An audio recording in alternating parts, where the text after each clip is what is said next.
Jangan dulu duduk. Ya, katakan kiri kanan. Jangan ngantuk. Ada Roh Kudus di sini. Haleluya. Silakan duduk. Ya. Kenapa demikian? Karena ini memang jam-jam berat. Ya.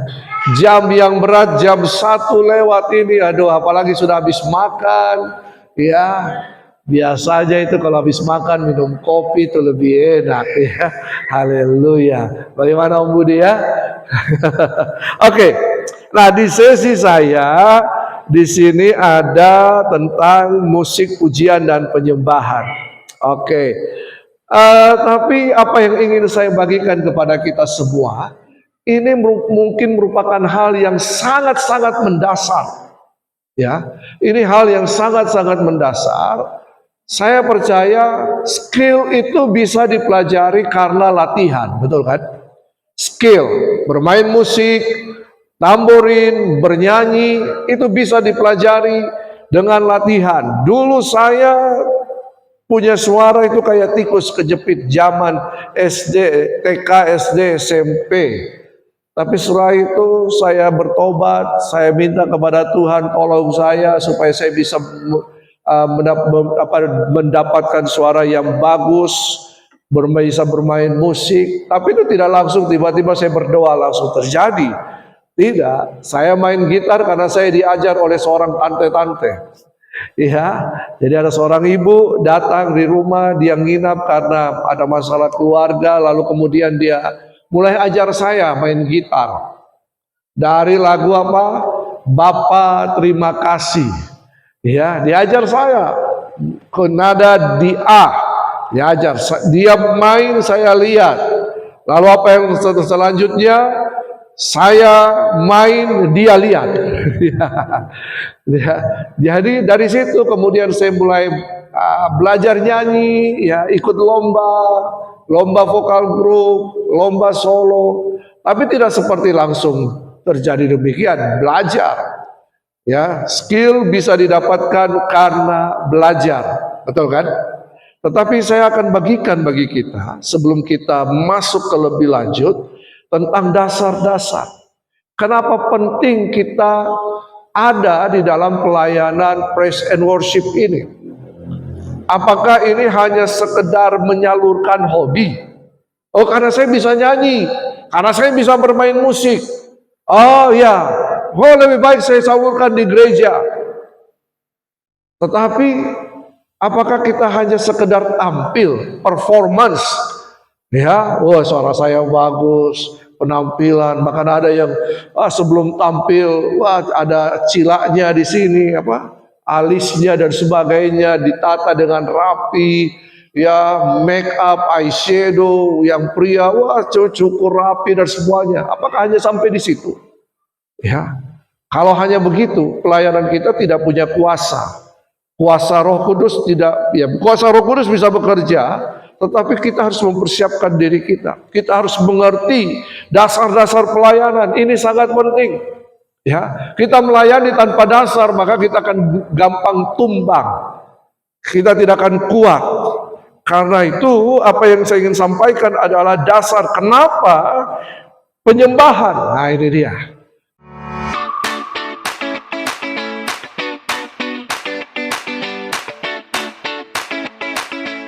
Mengapa penyembahan? Apakah penyembahan sama dengan konser? Ya kan? Siapa di sini yang suka nonton konser? Ya, ada konser lagu-lagu dunia, tapi ada juga konser lagu-lagu rohani, betul kan? Kita nikmati konser karena panggungnya cantik, tata panggungnya apalagi? Lightingnya, soundnya mantap ya. Kalau dia bassnya dibetot, kayaknya ada, kena di sini, haleluya. Iya, enak sekali ya. Sampai kita juga ikut-ikut joget-joget gitu ya. Apakah itu penyembahan? Apakah penyembahan itu hanya karena kita mengangkat tangan? Apakah penyembahan itu karena kita berlutut? Apakah penyembahan itu karena kita nangis-nangis sambil katakan haleluya, haleluya, haleluya? Gitu, itu penyembahan. Kita selama ini sering mementingkan yang namanya aksesoris. Apa itu aksesoris? Tampilan yang bisa terlihat, betul kan? Tapi yang di dalam bagaimana? Yang di dalam ini, bagaimana dengan pengertian kita?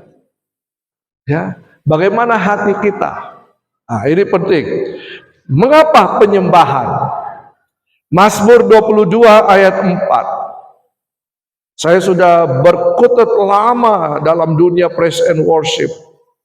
Ya, awalnya dimulai karena ketertarikan. Wah, kalau kita tampil di depan, banyak orang lihat. Kita bisa terkenal, betul kan? Saya jumpa dengan istri saya karena saya lagi main keyboard. Ya, lalu kemudian saya lagi main keyboard, Giri lagi dalam pelayanan mahasiswa, ya ibadah mahasiswa, saya lagi main keyboard.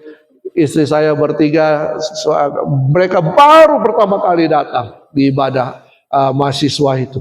Datang, tiga gadis duduk, saya ingat, duduk di bangku ketiga di depan saya. Ya, istri saya di tengah, diapit oleh adiknya dan kakaknya.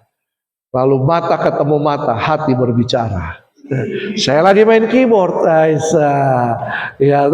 saya lagi main keyboard ini, tapi orang itu kan pandangannya, wih, asik dia main drum, wih, gantengnya itu pemain gitar, itu kan, begitu kan?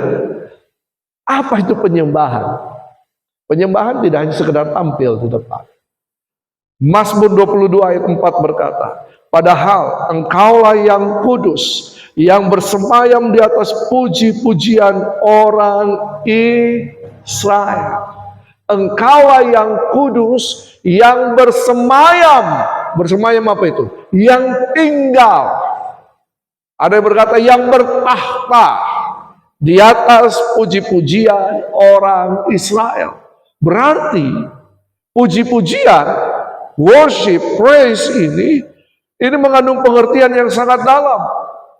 Bagaimana Allah yang besar bisa bersemayam, bisa duduk, bisa bertahta di atas pujian orang Israel. Dan ketika dia bertahta, ini yang penting. Ketika orang Israel sedang menaikkan puji-pujian dalam peperangan, ya, para barisan pemuji ada di depan, Tuhan mengalahkan lawan Israel. Berarti ada kuasa seharusnya. Ketika kita memuji Tuhan, ada lawatan Tuhan. Ketika kita memuji Tuhan, ada kebesaran Tuhan yang dinyatakan. Ketika kita memuji Tuhan, ada kuasa Tuhan yang dinyatakan. Orang datang ketika masuk dalam pujian penyembahan, mereka akan menikmati hadirat Tuhan. Betul apa betul? Dan seharusnya demikian. Ya, bukan orang datang menikmati apa? Pertunjukan kita. Ya, gaya-gaya kita. Nah, ya Allah, hanya Engkau yang kudus. Engkau duduk sebagai raja di atas pujian Israel dalam terjemahan yang lain. Ya Allah, Engkau yang kudus. Allah kita kudus. Kudus berarti tidak tercemar. Kudus berarti dipisahkan, terpisah. Allah kita kudus. Berarti kita harus kudus juga. Ya. Kudus tidak didapatkan hanya karena apa? Karena doa puasa. Perhatikan itu baik-baik. Ya. Kudus tidak hanya didapatkan ketika engkau hanya membaca Alkitab. Kudus itu adalah begini. Ketika kita percaya Yesus, terima Yesus sebagai Tuhan dan Juru Selamat pribadi. 1 Petrus 2 ayat 9 berkata, kamulah bangsa yang terpilih, imamat yang rajani, bangsa yang kudus, umat kepunyaan Allah. Tadi apa kepunyaan? Tadi apa tadi? Tadi bahasa Ibraninya apa? Umat kesayangan, umat kepunyaan. Apa bahasa Ibraninya? Elang gula, umat kesayangan. Berarti kudus itu kita dipindahkan dari kegelapan kepada terang. Kapan itu terjadi? Ketika kita percaya Yesus. Kekudusan sudah terjadi. Cuman sekarang kita memelihara kekudusan. Kekudusan itu harus dipelihara. Kekudusan itu harus diperjuangkan. Amin. Amin. Karena banyak godaan yang akan membawa kita untuk menjadi najis kembali, seperti anjing kembali kepada muntahan. Ya, seperti babi kembali kepada kubangan, padahal daging babi itu enak.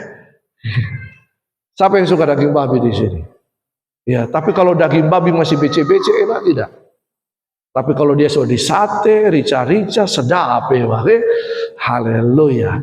Nah, engkau yang kudus, engkau yang duduk sebagai, ini penting. Sebagai apa? Katakan raja. Ya. Allah adalah raja. Ini sangat penting menjadi dasar penyembahan kita. Allah adalah raja. Dan raja itulah yang patut untuk disembah. Kata penyembahan itu erat kaitannya dengan kerajaan. Betul? Kalau presiden dihormati. Betul kan? Kalau raja disembah. Pernah nonton film Korea Raja-Raja? Pernah? Bagaimana sikap seorang bangsawan atau prajurit atau menteri datang menghadap raja? Ya. Bagaimana? Tunduk, sujud, sikap penyembahan. Betul kan? Jadi penyembahan itu erat memang kaitannya dengan kerajaan. Hanya sang raja yang disembah, manusia tidak disembah. Raja, posisinya. Jadi kalau raja, sang raja duduk di atas pujian penyembahan kita, berarti sang raja memerintah dalam kehidupan kita. Pemerintahan harus terjadi. Pemerintahan sang raja harus terjadi. Jadi penyembahan bukan tentang lagu. Penyembahan bukan tentang cara. Tetapi apa? Hati yang menyembah. Hati. Hati itu pusat kehidupan kita. Makanya Amsal 4 ayat 23, jagalah hati, jangan kau nodai. Betul kan? Jaga hati. Jagalah hatimu dengan segala kewaspadaan, karena dari situlah terpancar kehidupan. Dari situlah terpancar kehidupan. Ketika kita lahir baru, kita percaya Yesus, kita lahir baru, roh kita diperbaharui. Dari roh kita Allah berdiam. Nah, hati itu kan ada 3 dalam ini. Hati limpa. Tahu itu hati lever? Tahu? Kalau hati itu hati bikin coto itu enak itu. Ya toh, ada di sini. Tapi kalau dibilang sakit hati di mana? Sakit hati di mana? Tunjuk kalau sakit hati. Tunjuknya di mana? Sini toh. Ini hati atau jantung? Jantung. Salah toh. Tapi ada yang namanya hati pikiran. Ini hati pikiran. Jagalah hatimu, jagalah pikiranmu. Hati pikiran. Berarti kalau kita menyembah Tuhan, jaga hati itu berbicara apa? Jaga pikiran kita. Jangan dinodai. Jangan dihamili. Ya. Hati pikiran ini harus diisi. Diisi dengan apa? Kebenaran. Diisi dengan firman. Hati pikiran. Nah, hati ini yang harus dipersembahkan. Penyembahan itu adalah mempersembahkan kehidupan. Itu penyembahan. Penyembahan itu mempersembahkan seluruh kehidupan kita. Roma 12 berkata apa? Persembahkanlah tubuhmu sebagai persembahan yang hidup, yang kudus, dan yang berkenan kepada Allah. Itu adalah ibadahmu yang sejati. Nah, jadi berarti penyembahan, perhatikan baik-baik. Penyembahan adalah soal hubungan saya dengan Sang Raja. Penyembahan adalah hubungan hati saya dengan Sang Raja. Penyembahan adalah totalitas kehidupan saya untuk Sang Raja. Ini penting. Ya. Kenapa kita di situ adalah Yesus Kristus adalah Tuhan. Lukas 2 ayat 11 berkata, hari ini telah lahir bagimu juru selamat. Yesus bukan hanya sekedar juru selamat. Makanya Lukas berkata, yaitu juru selamat kita siapa? Kristus dan Tuhan. Siapa itu Kristus? Apakah Kristus hanya famnya Yesus? Kayak Heinz Kopstan. Jadi Yesus Kristus. Kristus itu marga. Bukan. Kristus itu adalah penggenapan janji dari perjanjian lama. Mesias. Apa itu Mesias? Mesias adalah dalam terjemahan Yunani Kristus. Kristus, apa artinya Kristus? Apa artinya Kristus? Apa artinya Kristus? Kristus penebus. Apa lagi? Apa artinya Kristus? Yang diurapi. Tapi bukan hanya yang diurapi. Kristus itu berbicara Raja yang diurapi. Mesias.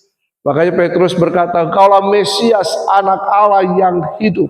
Engkaulah Raja. Jadi dialah Raja dan Tuhan. Kurios. Apa itu arti kurios? Penguasa dalam kehidupan kita. Berarti memang Yesus itu layak untuk disembah. Makanya kapan Yesus menyatakan diri harus disembah? Ya, secara implisit, secara eksplisit ternyata Yesus memang layak untuk disembah. Oke. Mengapa penyembahan?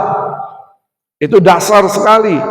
Bahwa penyembahan adalah persoalan hidup saya dengan Sang Raja. Katakan kiri kanan, penyembahan itu adalah persoalan saya dan Sang Raja. Siapa rajamu? Siapa rajamu? Siapa rajamu? Yesus Kristus Tuhan. Apakah ada raja yang lain? Ada. Berhala bisa jadi raja dalam kehidupan kita. Betul? Betul apa betul? Apa bentuk berhalanya? Game bisa jadi berhala dalam hidup kita. Ayo. Ada di sini yang punya game? Apa? ML apa lagi?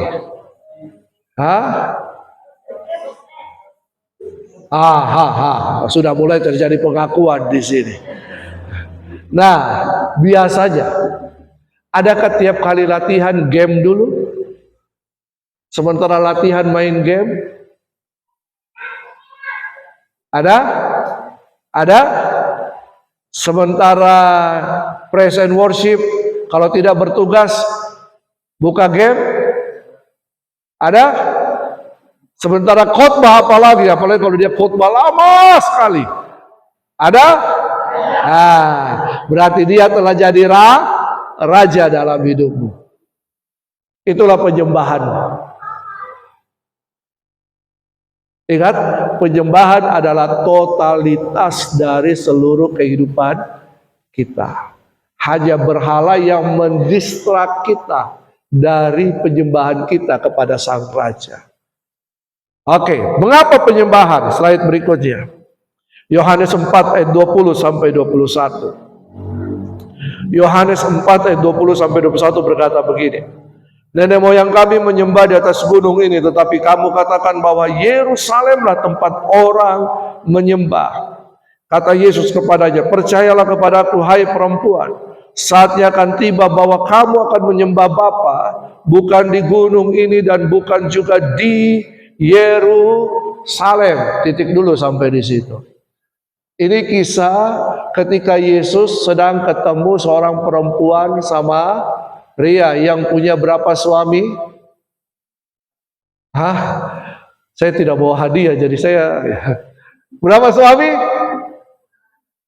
5. Ada berapa suami? 5 tambah 1. Banyak tidak? Itu menggambarkan gaya hidup penyembahan. Hati-hati, ya, hati-hati. Nah, perempuan ini bernegosiasi, bercerita dengan Yesus tentang penyembahan. Dia berkata, nenek moyang kami menyembah di atas gunung ini. Lalu kemudian, tetapi kamu katakan Yerusalem tempat orang menyembah. Apa yang Yesus katakan? Bukan soal tempat. Yang kedua yang kita harus mengerti adalah bahwa penyembahan itu bukan soal tempat. Bahwa di dalam gereja ini saja kalian hanya bisa menyembah. Penyembahan bisa terjadi di mana-mana. Makanya ada yang berkata, saya tidak merasakan hadirat Tuhan di gereja. Emangnya hadirat Tuhan itu rasa-rasa? Justru, perhatikan baik-baik. Saya, kalian semua, inilah pembawa hadirat Tuhan. Oke, udah percaya? Percaya enggak? Apa itu hadirat Tuhan? Apa itu hadirat Tuhan? Halo? Anak STT, apa itu hadirat Tuhan? Dulu hadirat Tuhan ditandai dengan apa? Ini hal yang sederhana. Dulu zaman Israel, hadirat Tuhan itu zaman Musa, zaman Daud ditandai dengan tabut Allah, betul kan? Tabut Allah adalah lambang kehadiran Tuhan. Tapi saat ini hadirat Tuhan itu ditandai dengan apa? Kehadiran Kristus sendiri toh. Betul kan? Kehadiran Kristus kan? Nah, saya mau tanya sama kalian. Sekarang Kristus Yesus ada di mana? Yesus ada di mana? Yesus ada di mana? Halo, Yesus ada di mana? Cowok-cowok ganteng. Yesus ada di mana sekarang? Sini, Yesus ada di mana? Ini tanda ketidakyakinan kalian ini. Halo ibu-ibu, ibu-ibu sana. Ini barisan ibu-ibu. Yesus ada di mana? Dalam hati. Di sini, Yesus ada di mana? Dalam surga. Di sini. Surga.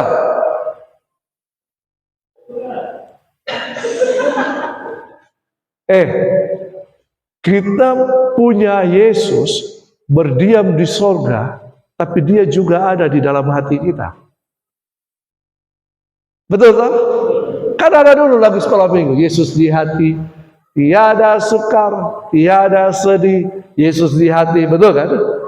Yesus ada di mana? Berarti kalau Yesus ada di hati, hadirat Tuhan ada di mana? Ada dalam hidup kita, betul kan?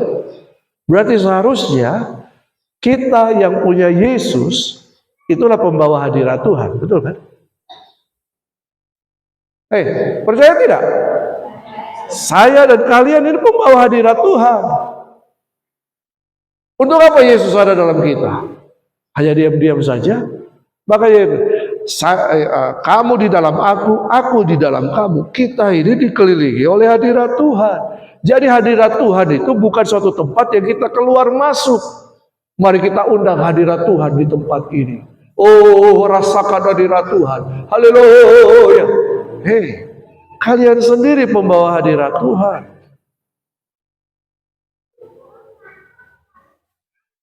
Kau itu pembawa hadirat Tuhan. Kau itu pembawa hadirat Tuhan. Nah, ya, kita semua ada pembawa hadirat Tuhan. Jadi jangan macam-macam. Pelayanan praise and worship ini bukan pelayanan yang suka-suka kita. Kita ini pembawa hadirat Tuhan. Bahkan seluruh orang percaya adalah pembawa hadirat Tuhan. Semua orang percaya adalah penyembah Tuhan. Makanya penyembahan itu bukan soal tempat. Penyembahan itu soal kehidupan. Di mana kita berada, di situ tempat kita menyembah. Paham? Kalau begitu saya bisa menyembah di mana? Di kamar kita bisa kita menyembah di situ. Di mana lagi? Dalam pekerjaan kita penyembah di situ. Maaf Pak, kalau saya lagi di toilet, bisa nggak menyembah di situ? Bisa. Allah itu roh. Makanya selanjutnya dikatakan penyembahan itu bukan soal tempat. Penyembahan bukan sekedar ritual keagamaan. Liturgi. Liturgi itu tata cara kita beribadah. Bagus liturgi supaya tidak kacau, betul kan? Teratur. Tetapi itu bukan penyembahan. Penyembahan adalah sikap hati yang taat. Nah itu dia. Nah, mulai rajanya muncul. Ya, rajanya muncul. Penyembahan itu soal apa? Sikap hati yang taat. Contoh, Kisah Para Rasul 13 ayat 22. Tadi sudah ditanyakan tadi itu. Setelah Saul disingkirkan, Allah mengangkat Daud menjadi raja mereka. Tentang Daud, Allah telah menyatakan, aku telah mendapat Daud bin Isai, seorang apa? Yang berkenan di hatiku dan yang melakukan segala kehendakku. Nah, saya mau tanya sama kalian, apakah kita semua ini dikenan oleh Tuhan? Apakah kita semua ini dikenan oleh Tuhan? Ya, kenapa kita dikenan oleh Tuhan?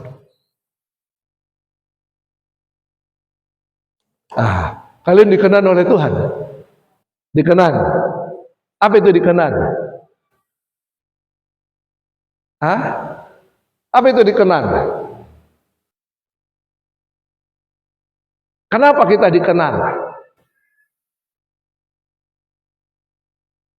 Orang yang berkenan itu orang yang selalu terhubung dengan Tuhan. Kapan saja, tidak ada waktu pembatas. Sama seperti siapa? Esther. Ya toh? Esther yang berkata, kalau saya dikenan oleh raja, raja akan mengelurkan tongkat supaya saya bisa datang menghadap dia. Betul kan? Dikenan. Perkenanan itu telah terjadi dalam kehidupan kita karena keselamatan.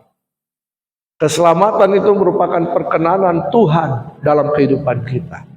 Jadi saya, kalian semua Bapak Ibu Saudara, ini telah dikenan oleh Tuhan. Kalau kita sudah dikenan oleh Tuhan, berarti kita harus melakukan kehendak Tuhan, betul kan? Saul disingkirkan, Daud didapatkan oleh Tuhan, seorang yang berkenan kepadaku, dan yang berarti dan ini bersama-sama, perkenanan dan melakukan itu harus terjadi bersama-sama. Ya, jadi penyembahan yang kedua adalah soal hati kita yang taat dan di mana saja. Mengapa penyembahan? Yang ketiga, slide ketiga, Yohanes 4 ayat 22 berkata begini, kamu menyembah apa yang tidak kamu kenal. Kami menyembah apa yang kami kenal. Sebab keselamatan datang dari bangsa Yahudi. Ternyata Penyembahan itu adalah soal pengenalan. Sudahkah kita mengenal siapa Yesus Kristus dalam kehidupan kita?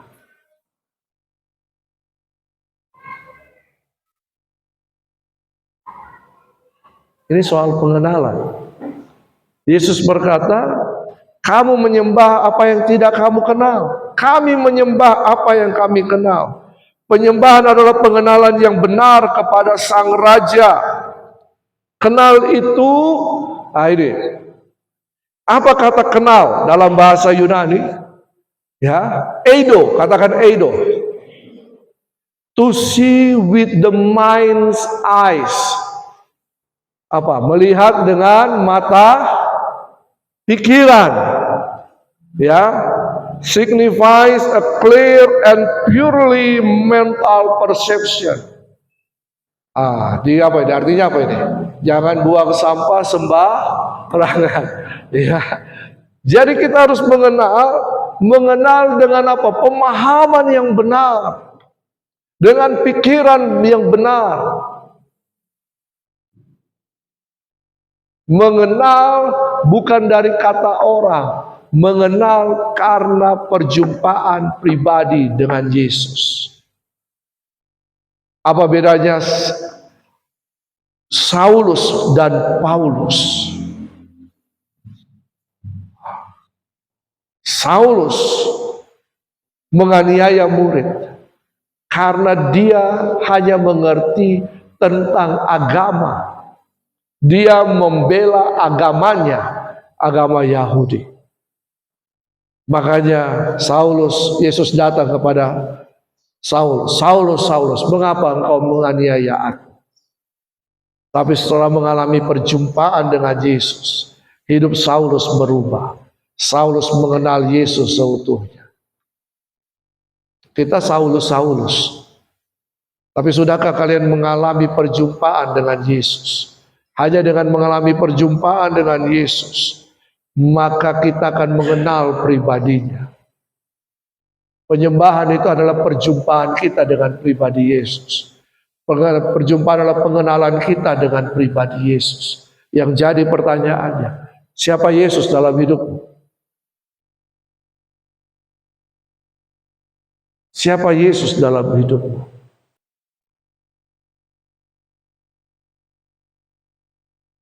Apakah engkau sudah berjumpa secara pribadi dengan Yesus? Apakah engkau sudah mengalami terobosan bersama Yesus? Kalau tidak, pelayananmu akan sia-sia, pelayananmu akan biasa-biasa saja. Perjumpaan dengan Yesus, encounter dengan Yesus itu sangat penting. Karena kalau tidak, kita hanya melayani secara biasa-biasa, kita melayani karena terpaksa dan lain-lain. Karena kita hanya mau tampil. Sudahkah kita mengalami perjumpaan dengan Yesus? Ini penting.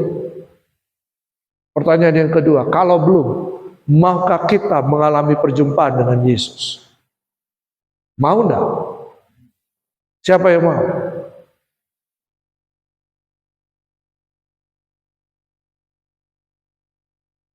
Yang lain? Apakah yang lain mengerti apa yang saya tanyakan? Pelayanan itu bukan main-main. Karena kita melayani Sang Raja. Ada bukti. Tadi Pak Johan sudah membuktikan tentang Yusuf. Siapa yang dipenjara? Juru minum atau juru roti? Siapa yang dipenjara? Juru minum atau juru roti? Pada zaman Yusuf. Siapa yang dipenjara? Juru minum atau juru roti? Dua-duanya dipenjara. Iya, tak? Dua-duanya dipenjara. Kenapa mereka dipenjara? Karena melakukan hal yang salah di hadapan Sang Raja. Betul kan? Saya tidak menakut-nakuti kalian. Tapi betapa pentingnya pelayanan, pujian, dan penyembahan ini. supaya kita tidak salah. Ya, kita harus mengerti dasar-dasarnya perjumpaan dengan Tuhan.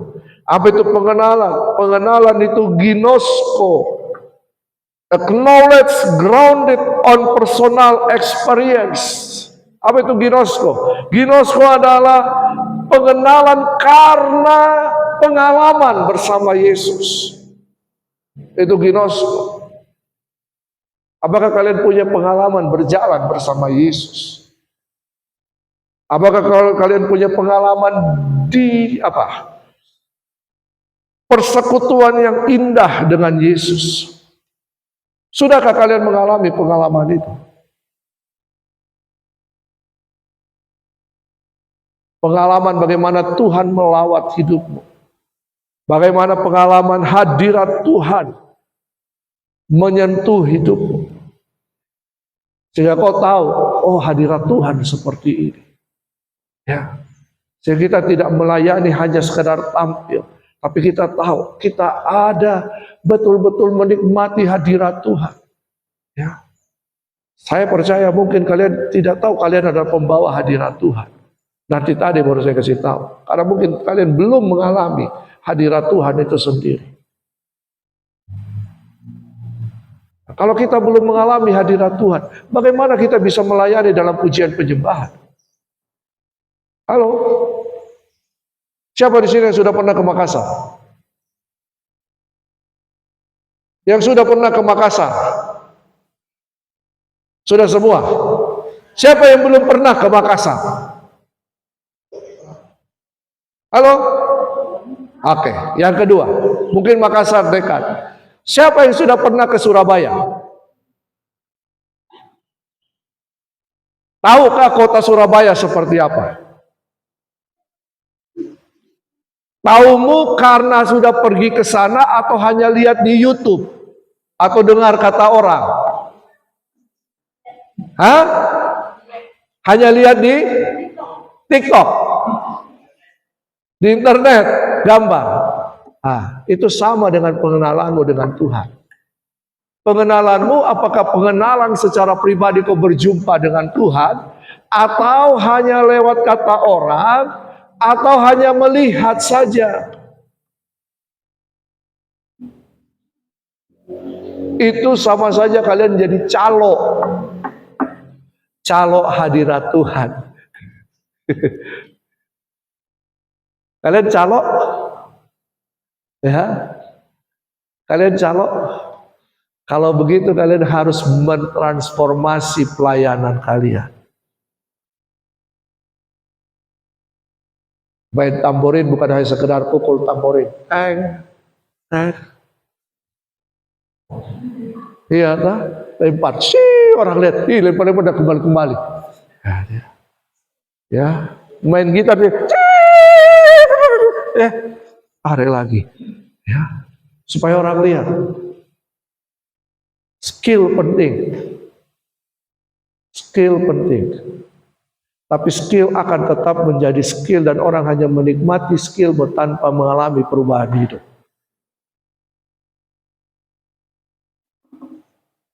Perjumpaan pribadi dengan Tuhan itu akan mengubahkan kehidupan. Penyembahan bukan hanya sekedar skill. Penyembahan bukan hanya sekedar tampilan. Penyembahan itu adalah pengenalanmu dengan Tuhan.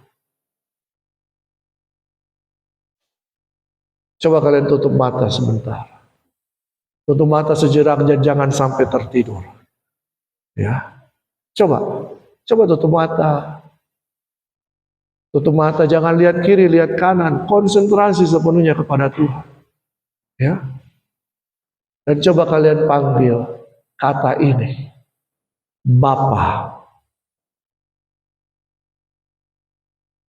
Coba panggil Bapa.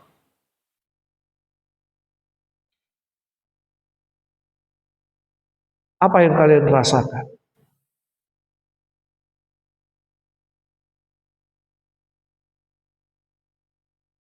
Oke, buka mata.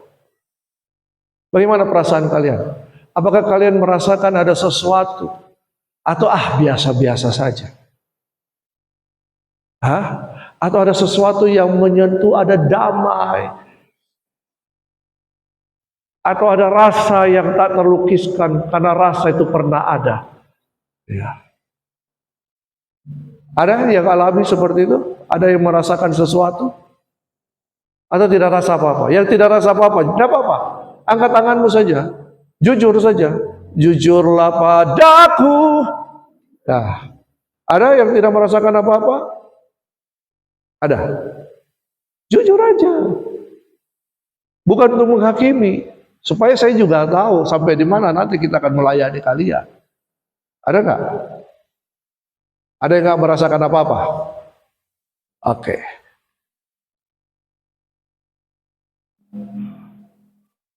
Berarti itu merupakan ukuran.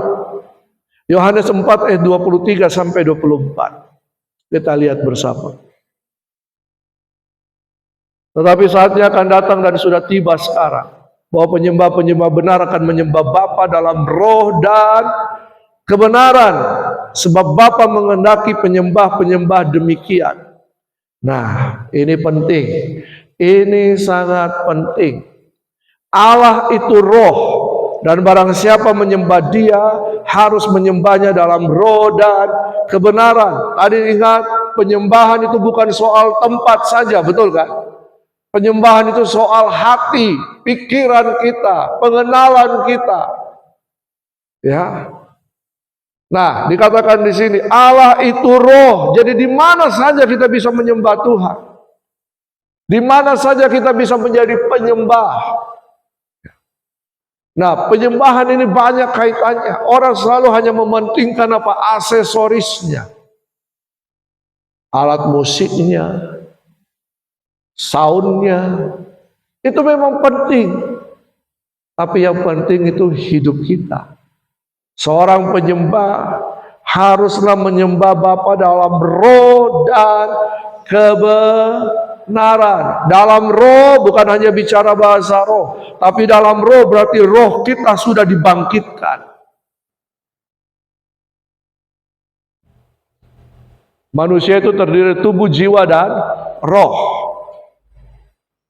Mereka yang belum percaya kepada Kristus hanya ada tubuh dan jiwa, rohnya mati.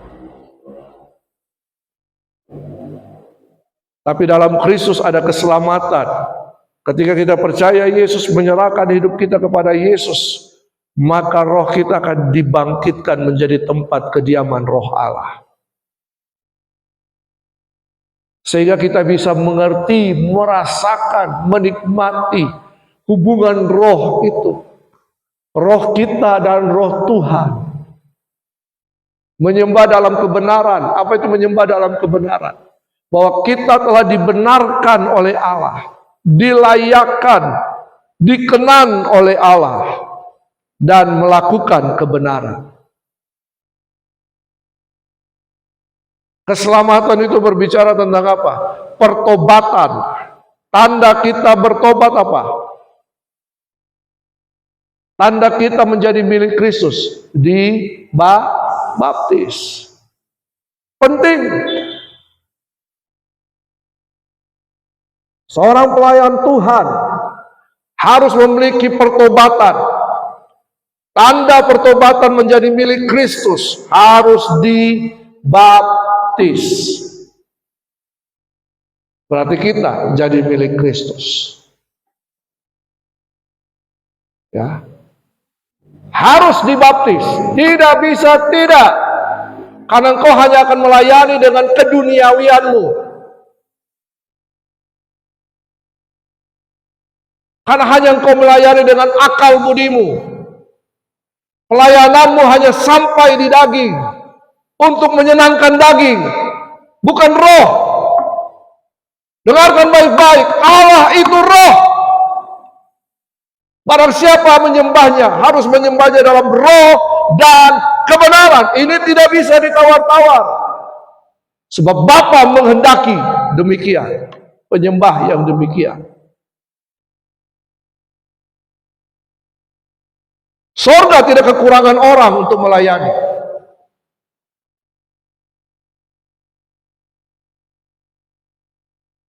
Tapi hati kita harus taat. Tadi kita sudah dengar, kita sudah dipilih oleh Tuhan. Bahkan kita dipilih sejak dari semula. Ditetapkan oleh Tuhan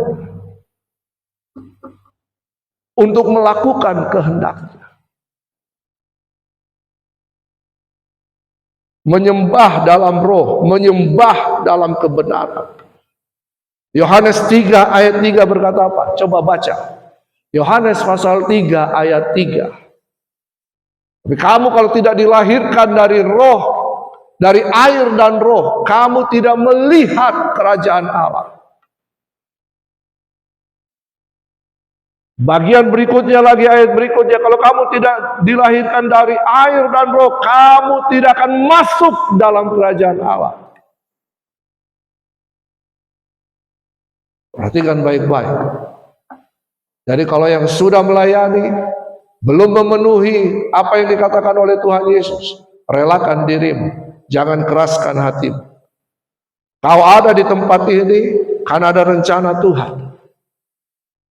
Kau ada di tempat ini karena kehendak Tuhan. Jangan seperti orang Israel yang mengeraskan hati kemudian dihabiskan oleh Tuhan. Ya, jangan main-main soal pelayanan. Pelayanan altar, pelayanan mimbar itu pelayanan keimaman. Jangan main-main. Hanya ada dua, berkat atau kutuk bisa turun kepada kalian. Ya, jangan main-main. Ya. Prinsip penyembahan terakhir. Ini prinsip penyembahan. Apa prinsip penyembahan? Hanya melalui darah Yesus. Darah Yesus berbicara apa? Pengorbanan Yesus di kayu salib. Apa tujuan pengorbanan Yesus di kayu salib? Untuk menyelamatkan kita, betul kan? Untuk menguduskan kita. Tapi kita harus membuka hati, terima Dia sebagai Tuhan dan Juru Selamat pribadi. Kita bertobat. Prinsip darah Yesus adalah pengorbanan.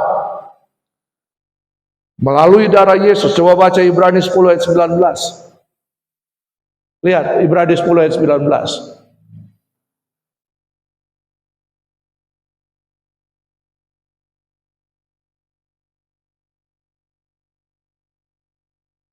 Sudah dapat Ibrani 10 ayat 19?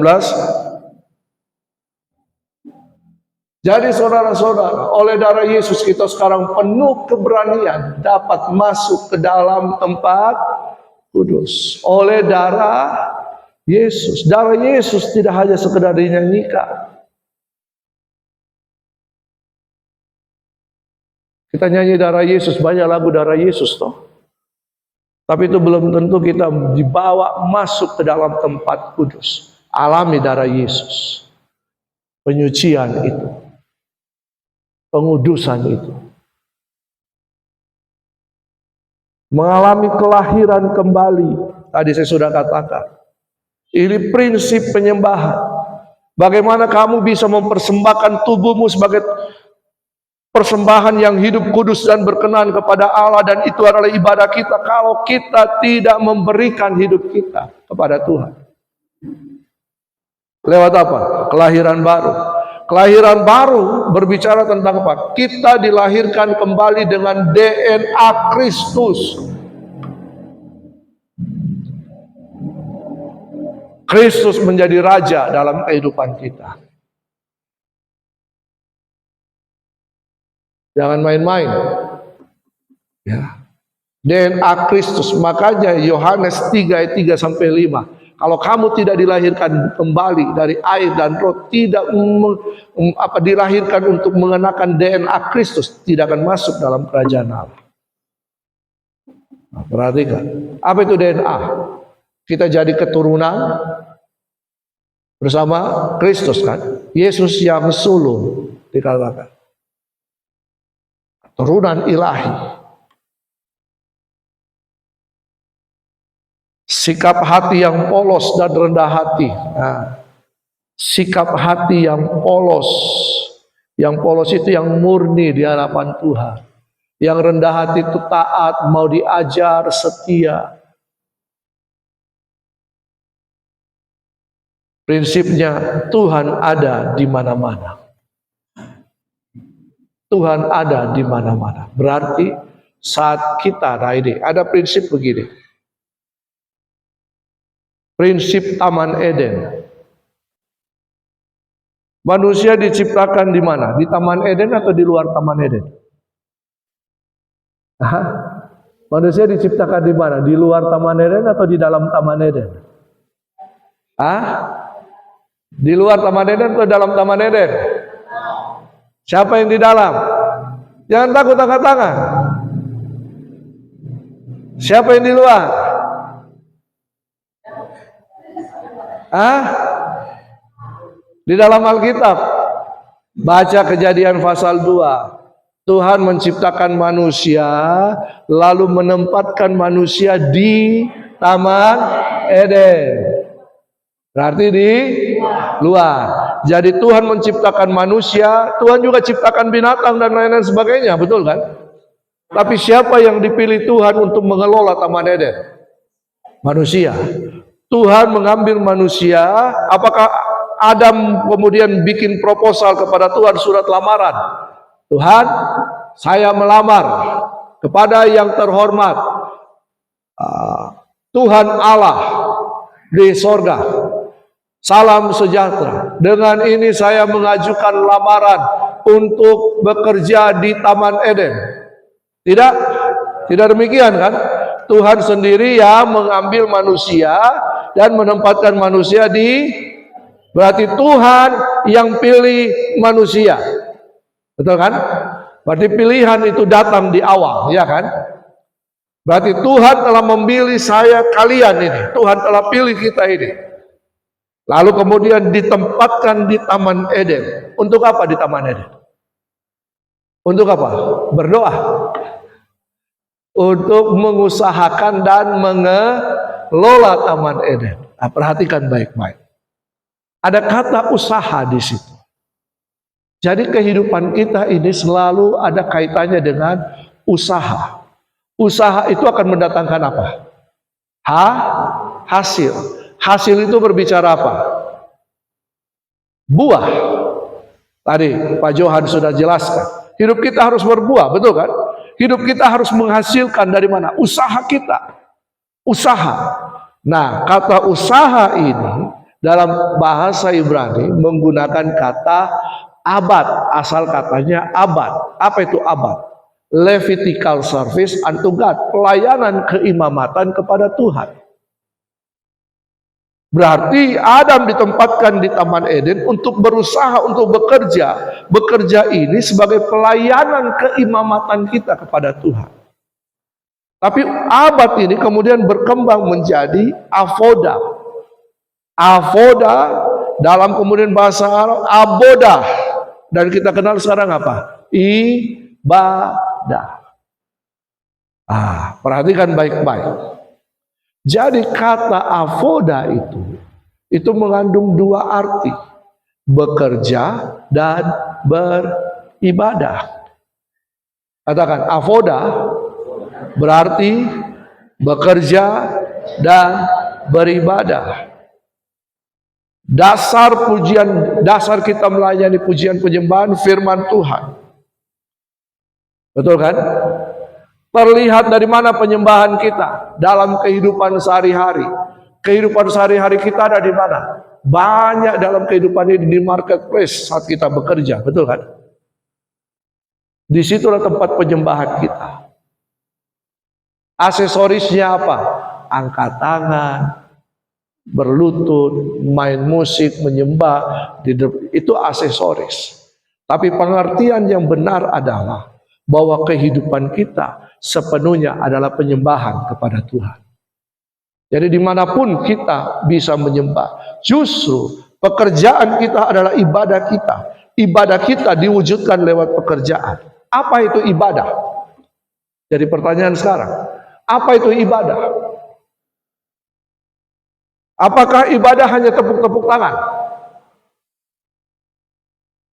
Apakah ibadah itu hanya 2 jam setiap minggu di gereja? Apa itu ibadah? Melayani. Paulus menyatakan kepada Timotius, latihlah dirimu beribadah. Kenapa ibadah harus dilatih? Gym, seperti gym, melatih. Ternyata bahasa Yunani ibadah menggunakan kata eusebia. Apa itu eusebia? Katakan eusebia. Ada yang namanya eusebia? Pernah dengar kata eusebia, nama eusebia? Tidak pernah? Puji Tuhan. Hari ini kalian dengar. Apa arti eusebia? Christ-like, godly, keserupaan. Keserupaan. Kalian pernah dengar laguku? Mau sepertimu Yesus, disempurnakan selalu. Seharusnya penyembahan kita harus membawa kita kepada keserupaan dengan Yesus. Perhatikan, sekali lagi, penyembahan kita harus membawa kita kepada keserupaan dengan Yesus. Apakah di gereja kita bisa menjadi serupa dengan Yesus tanpa proses? Kadang-kadang kita masuk gereja karena pakai topeng, betul kan?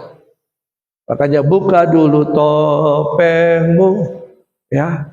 Oke, ada di sana sudah berbuat dosa masuk gereja, kudus, pakai baju putih, celana hitam, pakai dasi, melayani. Padahal di luar pekerjaannya berbuat dosa. Banyak begitu? Banyak begitu? Banyak tidak? Puji Tuhan kalau mengaku dosa. Di luar itu tempat proses kita untuk menjadi penyembah yang benar. Tapi dimulai dari mana? Dari hatimu yang bertobat kepada Tuhan. Hatimu harus bertobat kepada Tuhan. Bukan cuma hati, kehidupanmu, totalitas kehidupanmu harus bertobat kepada Tuhan. Slide terakhir. Perhatikan baik-baik. Gaya hidup penyembah. Gaya hidup penyembah. Pembunuhan pertama di dunia ini terjadi karena masalah penyembahan. Betul tidak? Kain dan Habel. Hanya masalah apa? Karena korbannya tidak diterima oleh Tuhan. Betul kan?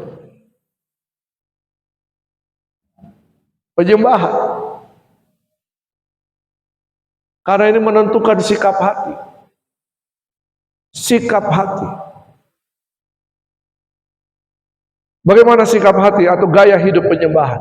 Yang pertama, memiliki hati dan kehidupan yang menyembah Tuhan.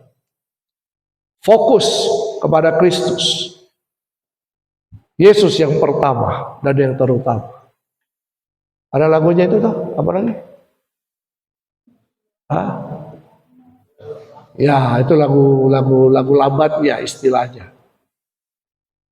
Ya. Bukan aku tetapi kita, itu bicara teamwork. Baiklah kita menjadikan manusia. Allah berbicara kepada pribadinya, Allah Bapa, Allah Putra, Allah Roh Kudus. Ya. Yang ketiga, mengasihi Tuhan dengan segenap hati dan mengasihi sesama. Yang keempat, ketaatan yang penuh kepada kebenaran firman Tuhan dan otoritas yang ada di atasnya. Taat kepada pemimpin. Taat kepada Yesus. Yang berikutnya, kerendahan hati dan mau dididik sebagai murid Kristus. Apa itu murid? Keset kaki. Yang berikutnya, menjaga pergaulan dan hidup kudus. Yang berikutnya, bukan pemilik, tetapi pengelola dan berani berkorban. Skill kita bukan milik kita. Skill kita diberikan oleh Tuhan. Ya. Kalau kita main-main dalam pelayanan, tidak serius, Tuhan bisa korek saja satu urat saraf kita yang ada di otak. Dikasih miring sedikit, kita sudah langsung Betul apa betul? Ya toh? Jadi jangan main-main. Saya dulu suka main-main dalam pelayanan. Suka datang terlambat. Seolah-olah sibuk. Ya, pulang paling cepat. Ya, tidak membereskan alat musik. Ya, itu saya dulu. Tapi kemudian tiba-tiba waktu tutup tahun, ada pembagian ayat. Saya dapat ayat begini. Terkutuklah orang yang melalaikan pekerjaan Tuhan, atau terkutuklah orang yang mengerjakan pekerjaan Tuhan dengan lalai. Saya bertobat sejak saat itu. Jadi kita jangan pernah melalaikan pekerjaan Tuhan. Ya. Jangan pernah bermain-main. Lebih baik tidak melayani daripada kalian melayani dan bermain-main dalam pelayanan. Tapi saya percaya orang yang melayani Tuhan akan dipelihara oleh Tuhan. Saya mengalami, kami pelayanan mahasiswa, dari yang tidak ada jalan kaki dan sebagainya. Ya, kalau mau ibadah itu pergi ambil alat di gereja, bawa subuh-subuh pagi-pagi, pasang alat, selesai basa-basa melayani. Dan saya lihat teman-teman pelayan saya, mereka banyak sekarang yang diberkati Tuhan luar biasa. Ya termasuk saya. Tadi Pak Johan juga sudah saksikan. Kita semua tidak ada yang mulai dari 10. Kita mulai dari 0. Ya. Kita mulai semua dari 0. Tapi Tuhan memperhitungkannya. Pelayanan yang penuh dengan kesetiaan, ketaatan, kesungguhan hati. Tuhan memperhatikannya. Dari yang tidak ada, Tuhan buat jadi ada. Yang terakhir, karakter yang semakin disempurnakan menjadi sama seperti Yesus, yang adalah kesempurnaan penyembahan itu. Yesus kesempurnaan penyembahan kita. Coba kita baca sama-sama. Coba bangkit berdiri semuanya. Kita baca sama-sama. Saya kira saya tidak usah bahas teknis lagi ya. Apa itu skill tim pemusik, skill tim ini, semua bisa dipelajari. Semuanya itu baik. Ya, coba kita baca bersama-sama dari poin pertama. Dari kata memiliki. Kita baca dengan segenap hati, segenap jiwa, dengan segenap kekuatan kita. 1, 2, 3. Memiliki hati dan kehidupan yang menyembah Tuhan. Bukan aku tetapi kita. Mengasihi Tuhan dengan segenap hati dan mengasihi sesama. Ketaatan yang penuh kepada kebenaran firman Tuhan dan otoritas. Kerendahan hati dan mau dididik sebagai murid Kristus. Menjaga pergaulan dan hidup kudus. Bukan pemilik tetapi pengelola dan berani berkorban. Karakter yang semakin disempurnakan menjadi sama seperti Yesus, yang adalah kesempurnaan penyembahan. Oke. Sekarang apa yang harus kita kerjakan? Ini menjadi bagian yang penting. Saya bisa memberikan kalian ketetapan pelayanan, bisa. Ada di situ. Nanti saya slide-nya dikasih. Ya. Tapi hal yang penting ini. Sudahkah kita mengalami encounter dengan Kristus? Siapa yang mau mengalami encounter dengan Kristus?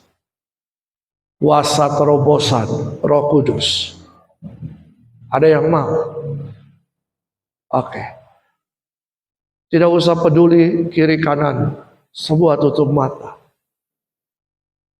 Sekarang waktunya kau berhubungan dengan Tuhan sendiri, dengan Yesus.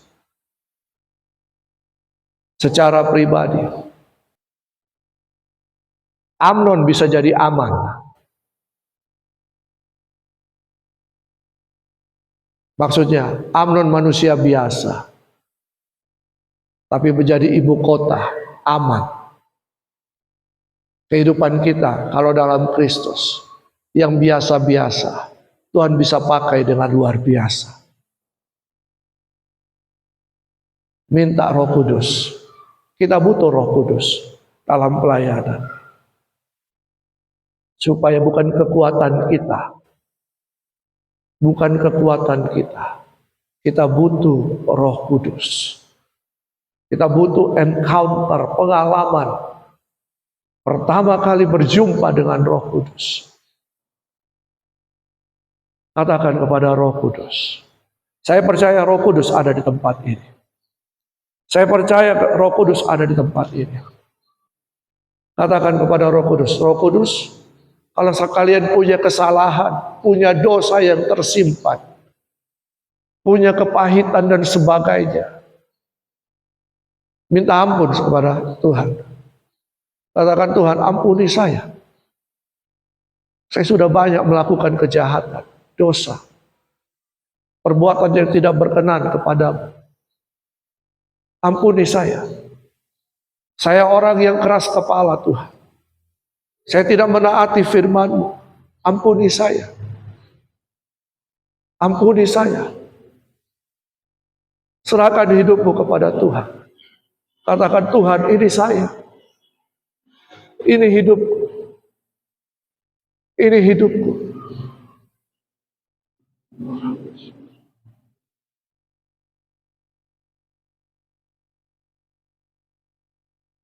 Saya percaya Roh Kudus sedang bekerja. Roh Kudus sedang menjamah. Roh Kudus sedang menjamah. Roh Kudus sedang menjamah. Jangan takut. Luaskan hatimu. Undang Roh Kudus. Tuhan, saya butuh Engkau, Roh Kudus. Katakan, saya butuh Engkau, Roh Kudus. Saya butuh Engkau, Roh Kudus. Ya, saya melihat beberapa orang sedang dilawat oleh Roh Kudus. Mungkin kau akan menangis. Tidak apa-apa. Mungkin kau akan mengeluarkan kata-kata pujian kepada Tuhan. Atau ada doa permohonan kepada Tuhan. Silakan. Roh Kudus sedang bekerja. Roh Kudus sedang bekerja. Roh Kudus sedang bekerja. Yes. Jangan takut. Mungkin kau akan merasakan ada damai sejahtera dalam hati. Bahkan mungkin kau akan merasakan ada rasa panas, hangat. Bahkan mungkin ada yang merasakan seperti ada aliran-aliran. Kayak strom, kayak listrik.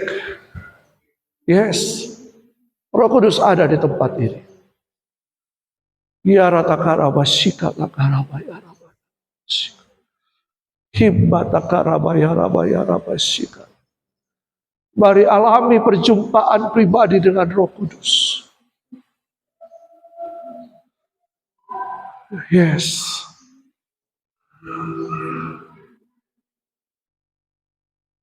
Jadilah penyembah-penyembah yang berkenan kepada